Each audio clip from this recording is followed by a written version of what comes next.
एक बार की बात है, एक छोटे से गांव में विशाल नाम का एक लड़का रहता था। विशाल को पेड़ों से बहुत प्यार था। वह अक्सर गांव के बच्चों को पेड़ों के महत्व के बारे में बताता और उन्हें नए पेड़ लगाने के लिए प्रेरित करता। लेकिन गांव के कुछ लोग विशाल की बातों को नहीं मानते थे और पेड़ों को काटना जारी रखते। एक दिन गांव में भयंकर गर्मी पड़ी। पानी की कमी होने लगी और गांव के लोग परेशान हो उठे। विशाल ने इसे देखा और समझाया कि पेड़ हमें ऑक्सीजन देते हैं, बारिश लाते हैं और पानी के संरक्षण में मदद करते हैं। आखिरकार गांव वालों ने विशाल की बात मानी और सभी ने मिलकर बहुत सारे पेड़ लगाना शुरू कर दिए। कुछ समय बाद गांव हरा भरा हो गया और पानी की समस्या भी हल हो गई। गांव वालों ने समझा कि प्रकृति का संरक्षण कितना महत्वपूर्ण है। विशाल के प्रयासों से न सिर्फ उसका गांव बल्कि आसपास के क्षेत्र भी खुशहाल हो गए। मोरल: प्रकृति का संरक्षण हम सभी की जिम्मेदारी है।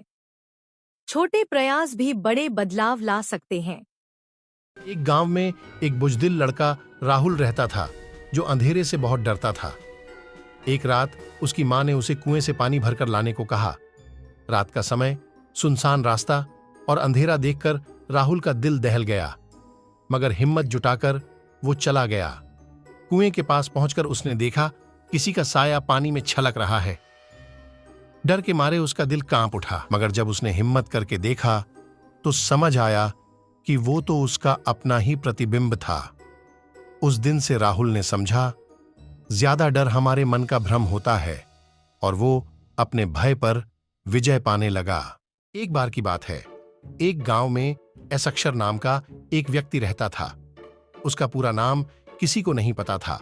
लोग उसे बस एस अक्षर के नाम से ही जानते थे।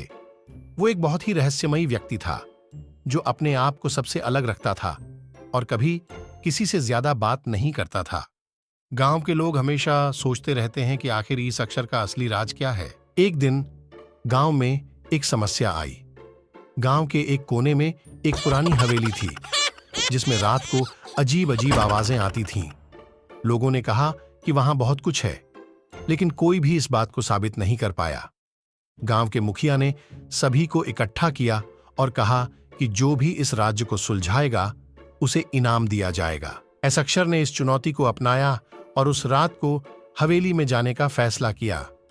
गांव के लोग उसकी हिम्मत की दाद दे रहे थे, लेकिन साथ ही उन्हें इस बात का भी डर था कि कहीं एस अक्षर भी उस हवेली के राज में ना खो जाए। राज की रात आई।